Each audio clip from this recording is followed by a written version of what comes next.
Hello everybody, this is Diecast Photographer and we are back with another car. So today's car is a Nissan GTR Nismo gt500. So let's move into the video and open this car. So the packaging looks really awesome, and I would definitely prefer this kind of packaging over the Hot Wheels because it's easier to open and store the cars. So let's open this car. So here is the car. It looks really sick. So let's discover its quirks and features.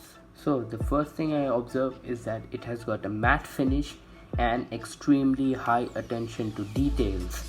And the best thing about the car is that it had got openable doors, which does look asymmetrical because it has got the exhaust pipe in the right side. It is a car that is built for the Japan Nismo Cup. So it has got like huge spoiler, lots of details that helps in the aerodynamics.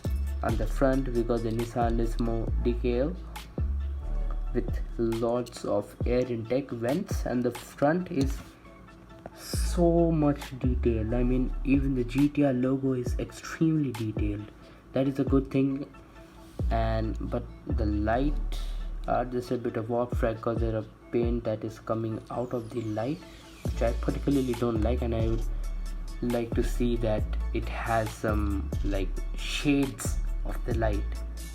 So on the left side we first can see that it had got a Nissan Nismo decal, a huge spoiler, a hell lot of attention to details. These actually help in the better aerodynamics of the car, and it also provides a lot of downforce so that it could keep stable on the track at high speeds.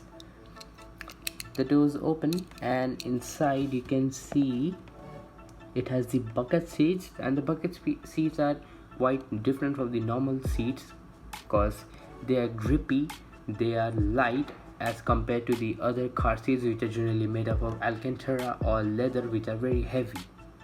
So it is very awesome that they have actually put at the bucket seats rather than the normal seats. And on the back we can see the Nismo logo and the GTR logo, and same we can see the diffusers extending outwards. The good thing about this car is that they provide stickers, but I don't want to put the stickers because it will destroy the look of the car. I want to keep this car clean, but don't worry, I have used the sticker on my Nissan R32. So this is the R32 from Hot Wheels, and I've used my R35 decals into this car. So guys, comment down below how you think this car is, and if you want to buy this car. This costed me around $4.90 or 3.5 pounds. So guys, thank you for watching the video, and make sure to comment and like the video, and please subscribe because we are trying to reach 200 subscribers by the end of this year. And thank you for watching, and stay tuned for more photography and diecast reviews.